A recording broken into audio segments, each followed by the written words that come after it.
So I quit PwC in summer last year, and I went out to find a role in startups, and that's when I found Matchable.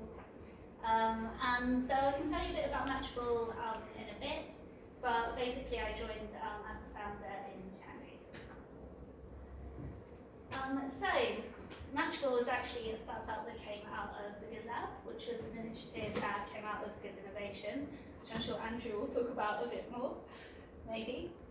Who knows? Who knows?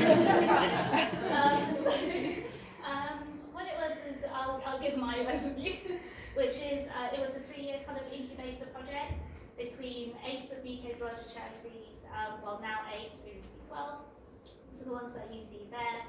And the whole idea was that they would come up with ideas for startups that they could invest in, but that also solved some of the charities' kind of biggest problems. So what does Matchable actually do? Matchable matches companies and their top talent with innovative, high-impact, skilled volunteering projects, so that non-profits actually get what they need from corporates and the employees who can use their real skills to actually make a difference. So instead of going out and volunteering to paint a fence and plant a tree, which are all very worthwhile things for team building and other things, why don't we kind of make the most of the skills we have? So what does that actually look like in practice?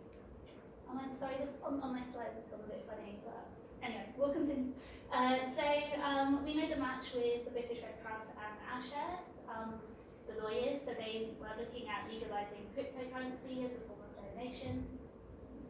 We also matched NatWest Markets and their data analytics team with a tutoring social enterprise called Equal Education, who looked after kids, and they actually wanted to measure the impact they were having on the GCSE results of these children. So the data analytics team at NatWest Markets is actually using machine learning to sort of look at those patterns with them, which is pretty cool. I didn't understand anything in that meeting, just like, what are they talking about? Anyway, it happened, so it was great. So Matchable 8 months in. So it started in January. We've closed our first round of funding, which was great. I got our first employee, Rosie, who joined last week. We've done 19 matches, and we have over 80 corporates and over 80 non-profits and startups that we've onboarded who are looking for managers at the moment. So that's a bit about me and my startup, But Don also asked me to speak about the transition, which is me breaking free from corporate. So I've got a few lessons I wanted to share. The slides got a bit funny, but basically what that says is every day is a school day. When you're in startup, no 2 days are the same. And it's really interesting because I guess coming from a corporate where actually there's so much structure around what you do, and you really cannot go far wrong if you kind of do your job and stay within the structure that's already been set for 100 years. It's really weird kind of having those sort of shackles, I suppose, or that structure removed, and trying to do things on your own, and you're not really sure if they're right. So every day you do feel a little bit out of your depth, but things actually do move faster, which is great because you don't have to get 10 levels to sign off, and you don't have to go through the politics, and you actually just can have an idea, write an email, and it's kind of done. So it's really nice in that respect. The other thing is lesson 2 is have a support system.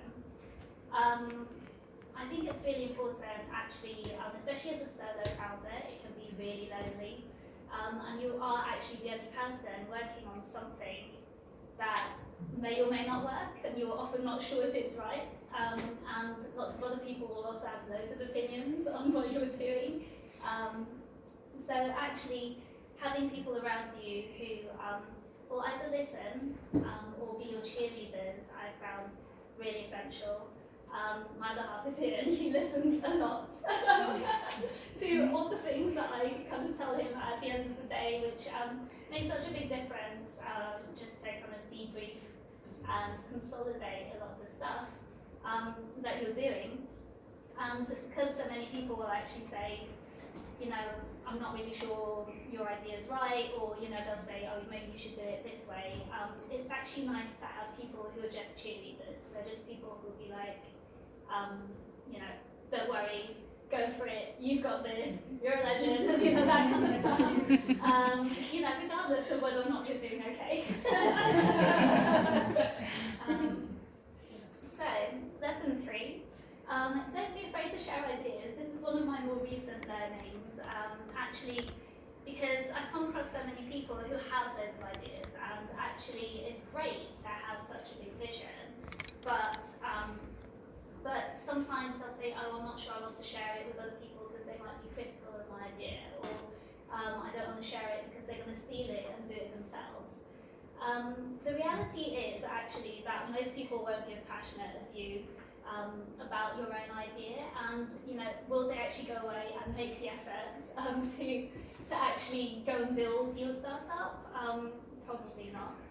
So I think it is very much around the execution, and you know, making it happen is where the hard work is, not so much around having the idea. So the 4th lesson is be kind to yourself. I'm a bit of a worrier, so I worry a lot about all the things I haven't done, and then it's really easy to kind of like beat yourself up about the long list of things you haven't done. So I think it's actually really important to take that time out for yourself and give yourself that space and actually acknowledge that you have been doing a lot, or you think you've been doing a lot. Because actually it's, you know, you are kind of going from like a pitch into a recruitment interview into, you know, a panel, and those kinds of things, you kind of need energy for those. So taking care of yourself is really important. But also be kind to others, because what I found along this journey is you actually never really know where help is going to come from. I'd probably say in terms of investors, in terms of leads, in terms of people I've met on this journey, they have not been people I would have thought would have helped me, if that makes sense. They're just people who I happen to connect with, and you know, 5 years ago, and suddenly they're investing in my business 5 years later. So you really just don't know where that help's going to come from. And then the 5th lesson is just be open to opportunity and enjoy the journey. I think if you go into it with kind of an open mind and a bit of curiosity, then a lot of great stuff can happen. That's it.